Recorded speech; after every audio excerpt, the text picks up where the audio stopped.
So going into the ranking of CDMs, we've got a few to go through, and we again have left out the icons and heroes just because the prices are a little bit too expensive. They more than likely now will come into play maybe in a week or two, as we are starting to see a lot of them drop down to a value where you'd probably consider a lot of them. But at the moment, icons especially are just not worth it yet, unless you've packed them untradeable. Until we get kind of like an icon pack or an icon SBC, that will be when they're really focused in.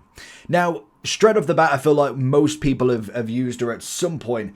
Patry. She is kind of one of them fan favorites, and to be honest, if you are utilizing CDMs, the way I personally utilize Patry is with the Box Crasher Plus. Now, it does link on very nicely for someone like Rice. Now, she was obviously coming in at a high budget when I paid for it, and I don't even want to know. So if you're looking for coins, head over to eldorado.gg. There is huge amounts of verified sellers on Eldorado, and there is a money back guaranteed by Trade Shield. If that's not enough, there is 24/7 live support and also plenty of reviews across websites that will definitely put your mind at ease. And as always, before you check out, make sure that you are using the code JT11 for 5% off every single order. Back to the video. Damn, she's come down to 88. I think I bought her at about about 110, 120, maybe even more, but that's the kind of point of the game. She has been absolutely phenomenal in that CDM role. Definitely utilizing her Box Crasher Plus has been magnificent, having somebody just constantly on that attack. Now, naturally, if you are using 2 DMs or 1 DM, you more than likely will have them as kind of like a deep line playmaker. If there is any midfielders that are left over from the cams to the CDMs, more than likely it's because I've put them as a centre mid. Someone like De Jong, he can be played as a DM. Realistically, I would categorize him more as a centre mid. Whereas somebody like Kamenvinga kind of got that centre mid vibe, but I do think CDM really suits him down to the ground. Now, naturally, with Patry, I think personally for me, she would definitely be in one of the better categories. I think she's done an incredible job in this early game. And like I said, the only kind of downside to her at times is always going to be height and kind of the physical battle that height brings with that. Headers, you're just not going to beat somebody like a Rodri in the air. But it is going to be that stamina. 78 as a Box Crasher does lead me to having to sub her off at just after halftime. 60 minutes, she needs a break. Whereas you do have Rice, who's got the Box Crasher, if you do utilize that, with 92 on the stamina. Now, obviously, he doesn't necessarily have the kind of pace or shooting that Patry has, but he does have that passing, little bit less dribbling. The agility balance is going to be slightly there, but you are looking more for a kind of one and done, one and hit it. That's going to be what Rice is all about, and he'll definitely be able to do that for a considerable amount longer than what Patry would. But realistically, they are the two that I would consider Box Crashers, and I would kind of go in along them sort of lines. I think Patry on the ball is going to be significantly better than Rice, but there is going to be more of a physical presence, even with them both having 83 physical. Rice, obviously being 6'1", is always going to tower a lot of people. Then we also have an inform, and to be honest, he's my other midfielder, and why not? Because Caicedo is outrageous. For 30,000 coins, he's brilliant. He's so good, and the problem is now I'm looking at the inform, like, okay, it's got a solid upgrade, to be fair. For 1 inform, an overall upgrade, 3 pace, 1 defending, physical, dribbling, 2 passing.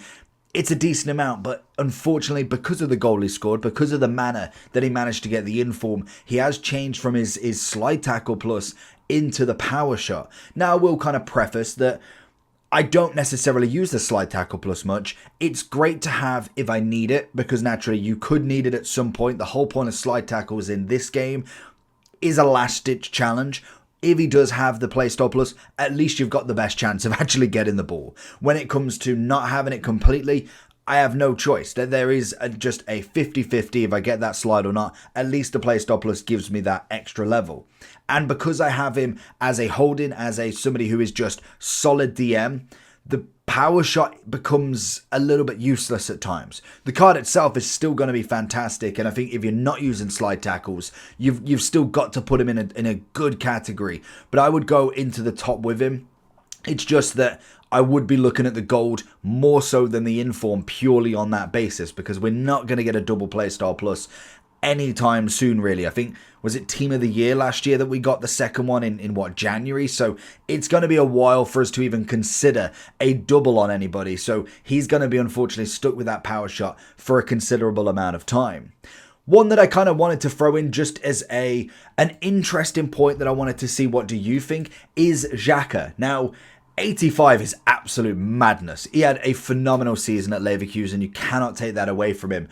But the 47 pace is hilarious. He literally cannot run. So I'm just interested to see if we was to get an 86, an 87, non-performance or performance-based promo with him, and they gave him like a 30 pace upgrade, I think he could get there. Like, genuinely, he could be a midfielder that does pretty well. Like, he's got himself the deep line playmaker, little bit of a playmaker as well, some nice array of play styles as well. If you could get maybe a little bit defensive and anticipate there, it genuinely wouldn't be a bad card. Given the 4-4, he could be one to watch later on in the game. So I just wanted to kind of see what people's opinion was from him. I think 85-wise, he really should have been lower and he could have started to upgrade sooner, because you're now going to go into that 86, 87 and you need a ginormous upgrade. You need almost that upgrade that Elise got in his rating reloads. It's like one overall, but he got a massive ton of stats. That's what Xhaka really needs, and I think it could be an interesting one to see later on.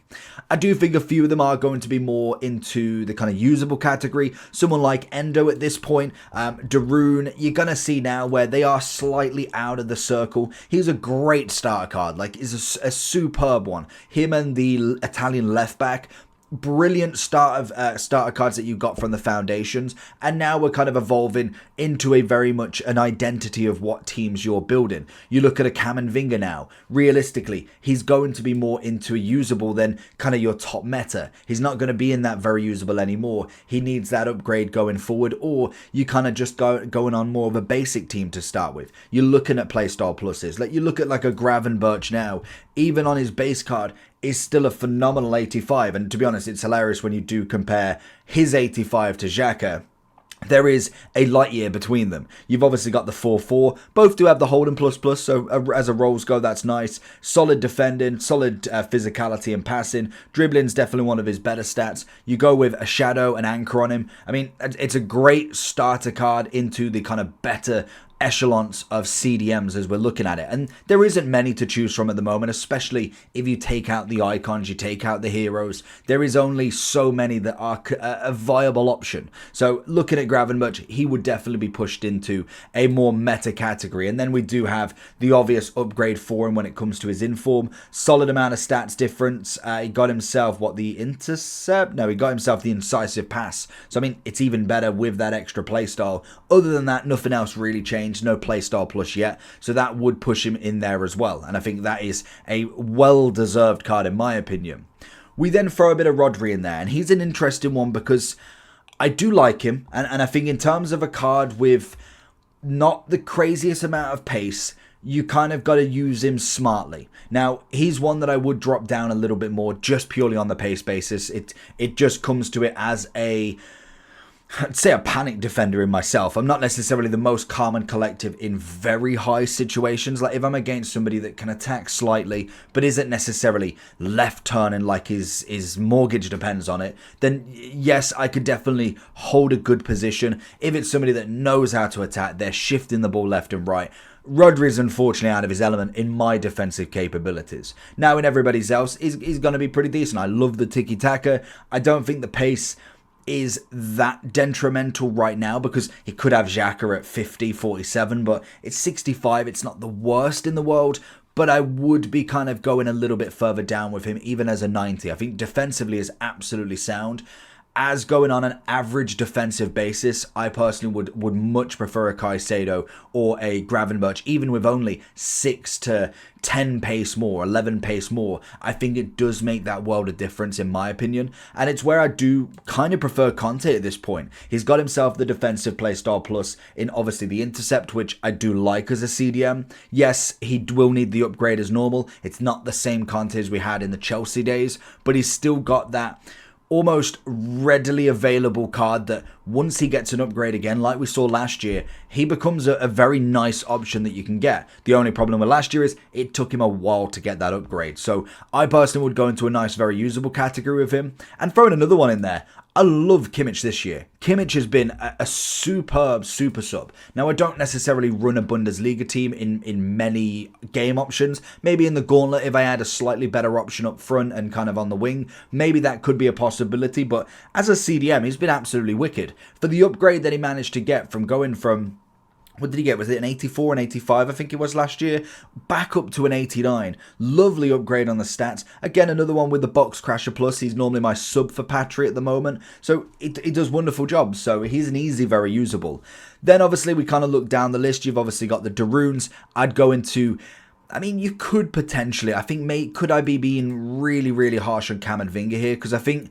if we do compare the Tchouaménis and the Camavinga, obviously Tchouaméni as a CDM is going to be slightly better on the defensive kind of run. Obviously with Camavinga, he's got a bit more passing, a little bit more dribbling, but a little bit less on the defending physical. Whereas obviously Tchouaméni's got himself the kind of defensive capabilities, but then lacks on necessarily pushing it forward with the passing. So I do think when we do look at both of them, you could argue between them. I possibly would... I'd possibly go both here, to be honest. I think that would be better off for them. I don't know. Let me know if I'm being too harsh on them there. I just don't really see them as much. And we used them at the start of the game, and then they just got overrun by Caicedo, by obviously Patry. They just got completely torn out. Tonali, another one who was considered more of a centre mid more so than anything, but this year it seems to be is really in his kind of defensive element. Yes, he's got a little bit of shooting, his passing and dribbling's nice enough, but his defensive and physical attributes, I'd say with this card specifically at the moment, I'd be looking more towards a CDM, and it's a card that maybe, yes, could be thrown into a centre mid as well, but for right now, if I was looking at it as a midfielder, I'd be looking kind of into your...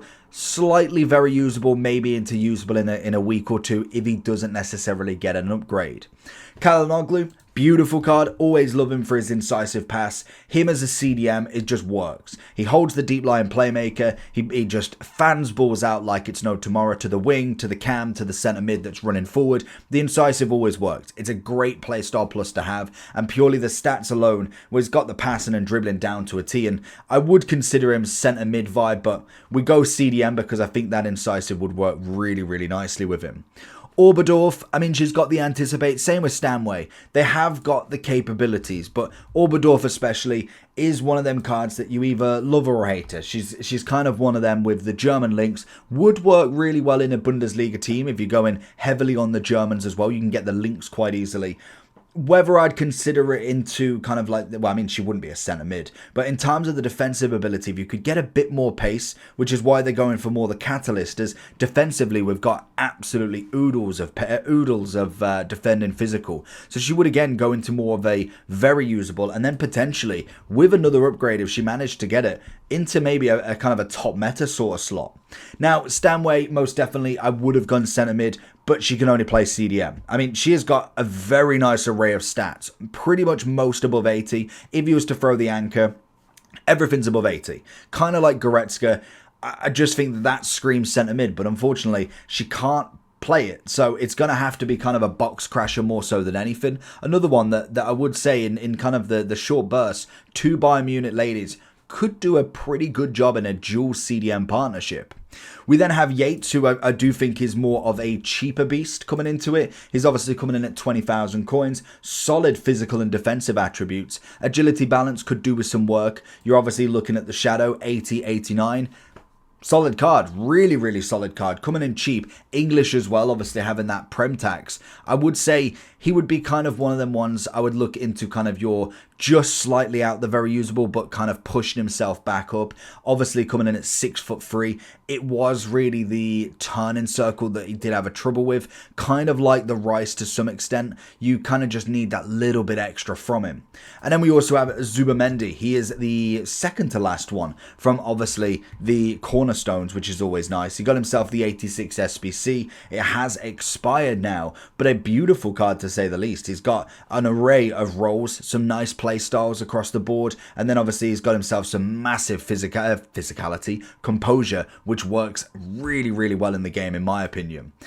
And then we'll go João Neves first, because he's an interesting one, because I did think to start with, looking at him as kind of more of your DM wouldn't necessarily be the craziest option. But I do think now when you do look at your Pedris, you look at Vitinhas, if you was to have him in the middle in that DM role, maybe with a second, and have them two in front of him, it would be such a good partnership that he has got that dribbling and passing where he might be able to play out a little bit, but then he's got the defensive physical to be able to defend in them roles as well. Whereas Vitinha, Pedri don't really have that option. They are passing and dribbling, mechanically driven, whereas João Neves has that ability to drop deep, and I do think he works it really, really well. Now, I do think there's a nice upgrade here, the free pace, the ones on everything, 2 on the dribbling defending. I'd possibly be looking as close as I can to the 86 going up to 1, especially now he has got himself some decent playstyles and roles in there, and then I'd be looking at the little João Neves coming into that very usable. And then we finish off with the season, I don't even know what level it is. Was it level 40? I can't remember now, and I can't even spell his name right. We have got Kobe Mainu. Beautiful guy. I've been waiting for this. Level 35. It was Tomori and Rogers actually level 40. A brilliant upgrade from the card. He is always going to be on the evil list, but look at that upgrade. 9 on the pace, shooting, 11 on passing, 10 on physical, 6 on dribbling, and 8 on his defending. It's a great upgrade. Now, yes, he can definitely play on both. I do consider him more defensive on this. I think if he had a slightly better attacking option, if you went for, say, like the Hunter, if you really wanted him as more of like a centre mid cam, then maybe the Hunter works, but I would just go with it. Look at the Shadow, 83, 85, great dribbling, great passing, great physicality, and just a stunning DM that can throw himself in there. Deep line playmaker plus, holding plus in both roles. He's going to be able to do it, and I will consider him to be one of the better cards that you can throw into the game. On the ball, he's just so sound with it. It's quick turns, it's great passing. He has definitely been a fan favorite of mine, and a tiny little bit of bias as well. But let me know your DMs. What do you think about them? Make sure you do like and subscribe on this, and we will add the heroes and icons into the next list of ranking the best CDMs. Peace.